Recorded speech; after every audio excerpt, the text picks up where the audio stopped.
Hi everyone, it's Rax. Blizzard has released an update on the system design of Diablo 4, and this part 2, is focusing on itemization. So I'd like to go through it and tell you what they are planning on and give you my opinion on everything. Alright? First thing that they said is adding depth and customization to our characters is an incredibly valuable and important part of the game. It's been the most discussed topic since Diablo 4 is coming out, and the important philosophy for the team is easy to learn, difficult to master. I love this mentality. It's very good for returning and new players to come in if the game is going to be easy to learn, and of course for the people who are going to blast the game for a very long time, having a difficult and complicated end game is going to be something that we're all going to appreciate as we learn more. And secondly, they agree that Diablo 4 shouldn't just mimic itemization in the previous games, and they don't want to create an exact copy of Diablo 2 or Diablo 3. This is probably the thing that I've been preaching the most on my channel and on my Twitch.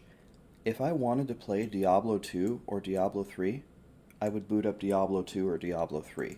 I would like this to be a new and exciting game that draws on a lot of interesting concepts from the previous games and competitor games, as well as add some new content. Make it its own game and make it amazing. So these two concepts I agree with tremendously. So thanks to their feedback, they have some changes. They're in the very early design phase. So anything is potential for change because, of course, Diablo 4 is a long way out. But let's see what they have planned. So affixes in Diablo 4. They have gotten a lot of community discussion and a fair amount of conflicting feedback. I've seen that before on my YouTube and on my Twitch. Some people feel one way and some people have the complete opposite opinion. It's just what happens. And they've had dozens of hours of discussion, and they have two major takeaways. First is that item affixes should be a meaningful part of character power. Okay. And second, that they should create interesting choices when deciding which items to equip. The previous focus was making each affix geared towards specific builds so that the perfect item would vary depending on what build you were pursuing. This sounds like Diablo 3. If you have a specific build you want to play, like Whirlwind, for example, you need the waist set, and you have to have Ambo's Pride, for example. If you don't have Ambo's Pride, you're not going to do any damage. So it looks like previously they were going in a very Diablo 3-esque direction, and while they like that direction, they can understand it could feel like your choices are limited because you end up chasing a lot of the best in-slot items. So let's see how they're going to stir that up. The changes they are considering. They're going to increase the number of affixes on an item, including magic and blue, rare and yellow, legendary orange, and this should increase the overall importance of non-legendary affixes on your character's overall level of power. So if a yellow has more affixes on it, then when you get to the legendary power on that item that you're looking for, if that legendary power is balanced against 7 affixes on a yellow, maybe the 7 affixes are just straight up better. And they're going to introduce 3 new stats. Angelic Power, which increases the duration of all beneficial effects like self-buffs or healing. Demonic Power, which increases the duration of all negative effects like debuffs and damage over time. And Ancestral Power, which increases the chance of on-hit effects, aka increased proc chance. These new stats can appear as affixes, such as plus 15 Angelic Power, shown right here. In addition to providing the above stated benefit, we want these new stats to act as prerequisites for empowering certain other affixes. If you don't have enough of a specific power, you can still equip the item, but you may not benefit from an affix linked to that power. Here are a couple work-in-progress examples to better illustrate what the affixes do, and none of it is final and could change considerably. So, we have a pair of boots that give defense, angelic power, movement speed.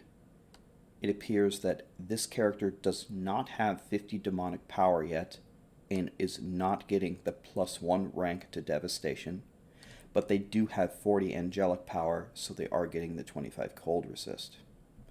And an amulet, we have critical strike chance. It doesn't appear to give any stats as far as power, and we don't have the 60 demonic power. We don't have 55 demonic power, but again, we do have ancestral power, and we do have crushing blow chance. So that's interesting that crushing blow is making a return to Diablo 4. It was in Diablo 2, I think it was in Diablo 3 for a period, but they removed it, so it looks like crushing blow is coming again. And I will put a link in the description that's going to explain to you exactly what that is if this is going to make a return. So, there are a lot of things to discuss here. There are a lot of things that come into my mind when I read this stuff. Okay, so first of all, let's talk about this part. The total number of affixes on items for blues, yellows, and legendaries. One problem with Diablo 3 is blues and yellows are absolutely worthless.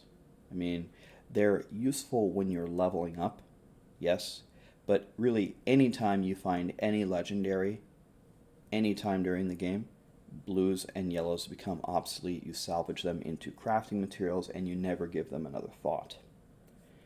Another problem with them is they drop in such vast quantities, combined with the fact that they're worthless, doesn't always feel the best.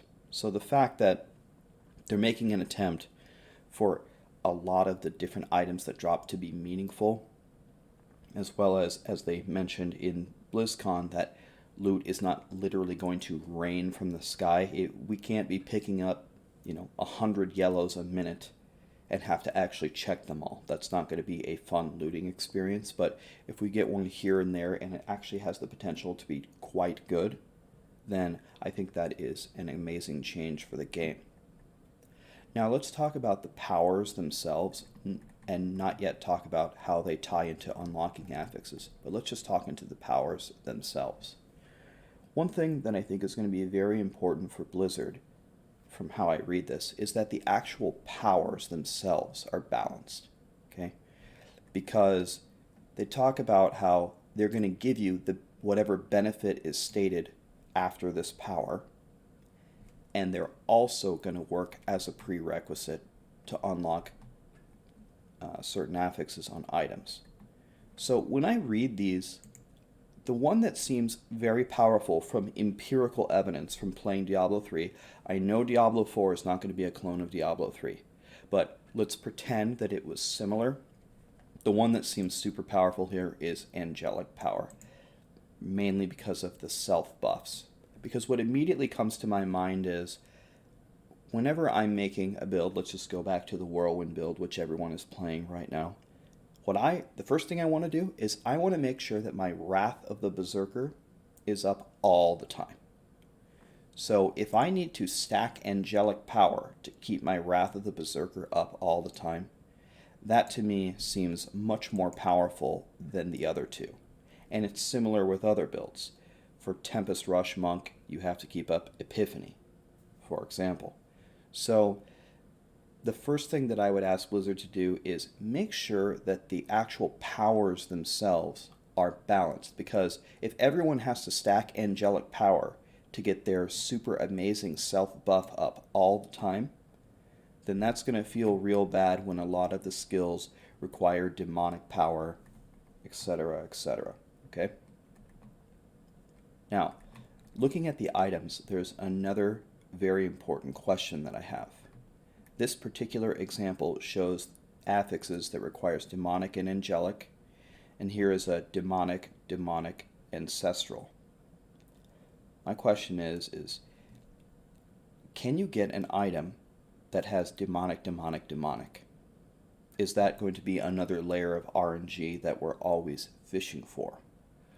Or do the affixes actually align with the powers and their related skills?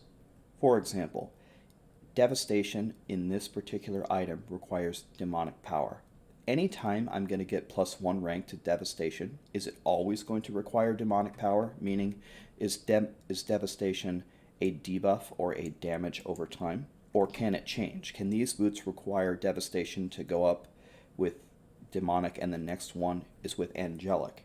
Because that's going to make a huge difference, because if you're making, let's just use the same example, a Whirlwind Barb in Diablo 4, does plus ranks to Whirlwind always require a certain one of these? Because that would help when trying to itemize for your character.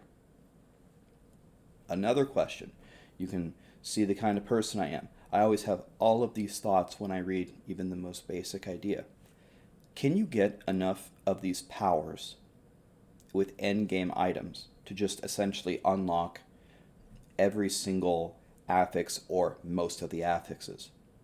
For example, these boots give me 15 angelic power when I pick up a 1400 defense pair of boots. But if I find a yellow in the endgame dungeon, does it give me plus 100 angelic power? And if I have all endgame yellows, do I have enough of the different 3 powers to essentially unlock everything? Okay, so that's another thing that I'm thinking about is, am I going to be able one day to have a character so strong that I just unlock essentially all affixes on all the yellows? Another thing that I'm wondering about is, let's say that we figure out exactly what we want. We want to stack mostly angelic power and demonic power and forget ancestral power. But the Diablo 4 developers said at BlizzCon that they're always going to be trying to change things, to change what's in the meta and what are the best builds.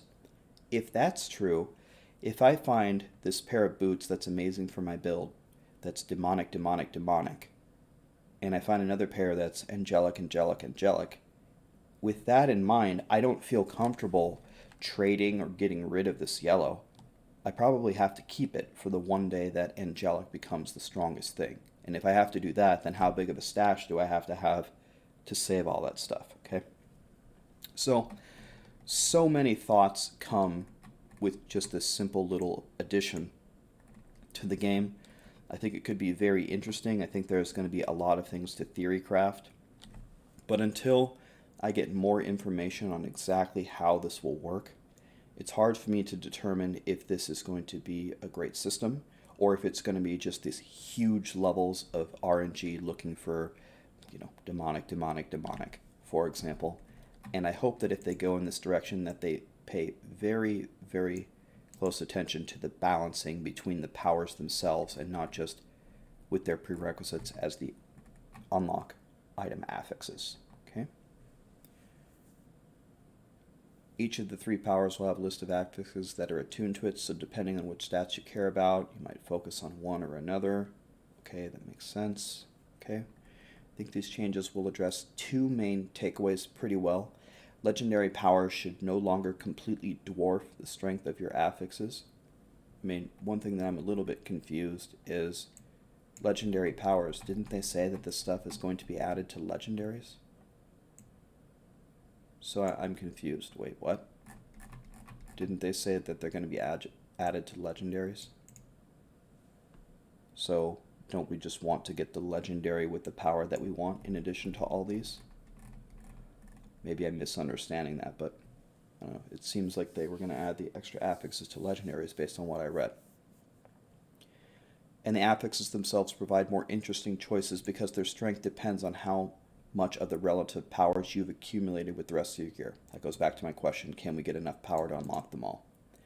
You might find an amulet with perfect stats for your build, but some of the affixes require demonic power when you previously focused on ancestral. So does this particular scenario also, does that feel good? I'm playing Diablo 4, I find the perfect stats for my build, I've been building my guy with ancestral power, and now all of a sudden the thing that I care about requires demonic? I mean, maybe the question is not, does it feel good, but it obviously requires you to decide whether you want to wear the amulet or not, or switch your character to demonic power, but I have a feeling that this may stir up some bad feelings for some players, and I wonder how the Blizzard developers are going to counterbalance that. With this system, it will be easy to identify items with good stats, but it will take some thought and planning to decide whether the item is good for your build. The best items for your character will really depend on what you currently have and how you build your character, making it more difficult to just look up the right answer online. Okay, So they are wanting to make it more complicated based on this last sentence. At the same time, we think the system keeps items approachable. Even if you make suboptimal itemization decisions, you may be weaker, but doing so won't completely break your character. We can also introduce this mechanic gradually and naturally as you level, rather than making it a requirement to understand at the beginning. Okay, so that's very good, and this does bring up a point. The nice thing about these items, think about Diablo 2, if you didn't have enough strength to wear an item, for example, you just couldn't wear the item. Now at least you will get part of the item's power, and you can unlock the rest of it later. And I think introducing this concept later into Diablo 4, not in the very beginning when you're leveling up, will really help out new players. All right? Let's go on to the next change. Attack and defense changes. Based on your feedback, we've changed attack to only be found on weapons, defense to only be found on armor, and we've removed both attack and defense from jewelry entirely. The goal here is to better embrace the fantasy of each type of item. Fine with that. We like the attack and defense stats as a way to convey power progression on items.